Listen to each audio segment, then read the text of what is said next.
The child-eating bloodsucker of Aboriginal Australian nightmares, the Yarra the Who is more terrifying than any vampire. The children all knew the story of the Yarra the Who. In the Aboriginal communities of the southeastern Australian coast, parents warned their sons and daughters about the little red men who hid in the boughs of the wild fig trees. Wayward boys and girls who wandered alone through the dense forests were the favored prey of these spirit men, who had lived alongside Aboriginal people since the dreaming, when the land and its creatures were created. The Yarra the Who, also spelled Yarra could fashion no weapons. They stood no taller than a 10-year-old. And they didn't even have the teeth of a toddler. But they were feared nonetheless. These little red men, with their oversized heads, spindly limbs, and paunchy bellies, could, and would, swallow a person whole and then regurgitate them, as was the custom of all Yarra the Who to do since time immemorial. David Unapen reported. Unapen, a Ngarrindjeri writer from South Australia, searched for the folklore of the Yarra the Who and its horrifying kin, like the bunyip, in the summer and fall of 1925. Unapen's collected tales, passed down orally for generations, arrived by post at the publishing office of Angus Robertson in Sydney. The Yarra the Who was an exceptionally funny fellow. Unapen wrote, with a strange way after he captured a person. The Yarra the Who hunted like a cat, pouncing on its prey. He then placed his hands and feet on the victim, using octopus-like suckers at the ends of his fingers and tips of his toes to drink the blood from the body. I may say that he does not try to suck all the blood from the body but leaves sufficient to keep the victim alive while he walks round to raise an appetite, Unapen wrote in his 1925 dispatch. When the Yarra the Who returns, he opens his mouth wide like a snake's and swallows the victim down head first. Then he will rise and stand on his little legs and dance around until the person is well inside his belly. The horror of a Yarra the Who attack is that the victim is weakened, but not dead.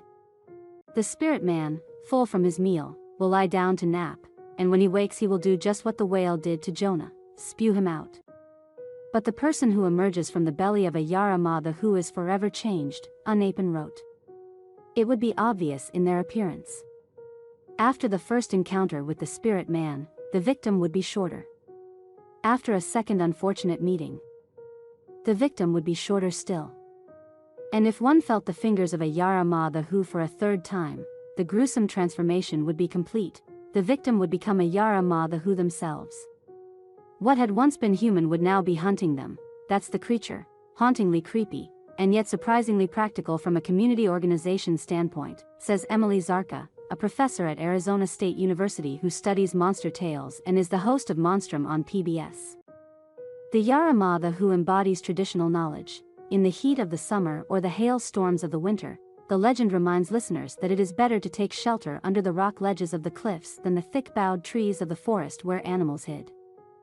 When the British colonizers heard tell of the Yarra the Who, the creature was not as foreign as some beings, in the physical world or the spirit one, they encountered in Australia. The Yarra the Who was, in their parlance, a vampire, and the urbane Dracula quickly swallowed his rural competition whole. The Aboriginal spirit man, whose story revealed not just the dangers of the lonely unknown, but also the safety of knowledge and community, became nothing but a bloodsucker. What had once been human would now be hunting them. The wider world would be introduced to the Yarra the Who and many of the other creatures that populated the Aboriginal world through Unapen's descriptions, but they would not get to know the author himself.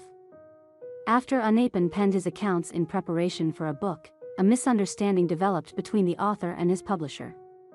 Australian academics Stephen Mook and Adam Shoemaker have suggested the root of the disagreement may have been the difference in understanding of ownership of intellectual property in Western and Aboriginal cultures, or it simply may have been a miscommunication.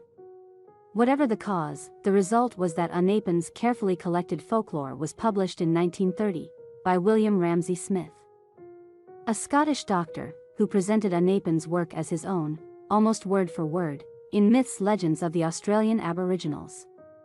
Smith did change the spelling to Yarra which is more common today. Unapen's original manuscript, Legendary Tales of the Australian Aborigines, was finally published, 3/4 of a century late, in 2006. The editors, Mook and Shoemaker, called it an act of reparation, bringing the stories back to the people and the country of their creation. The effort came in the early days of the vampiric boom that peaked in the 2010s and amid an increased interest in Oceania-inspired horror tales, a confluence that will create a more informed audience of the true Australian landscape and community, as well as prioritize community and Indigenous lore, argues writer Mackenzie Lynn Tozan. The Yarramah who now lies in wait in the pages of modern Australian literature, and, perhaps, in the wild fig trees of South Australia. Listen for the spirit man calling out to his victims, Yarramah, Yarramah, which way hast thou gone? Feel free to leave a comment below. Thank you for following. Don't forget to subscribe to the channel to stay updated with hot news every day.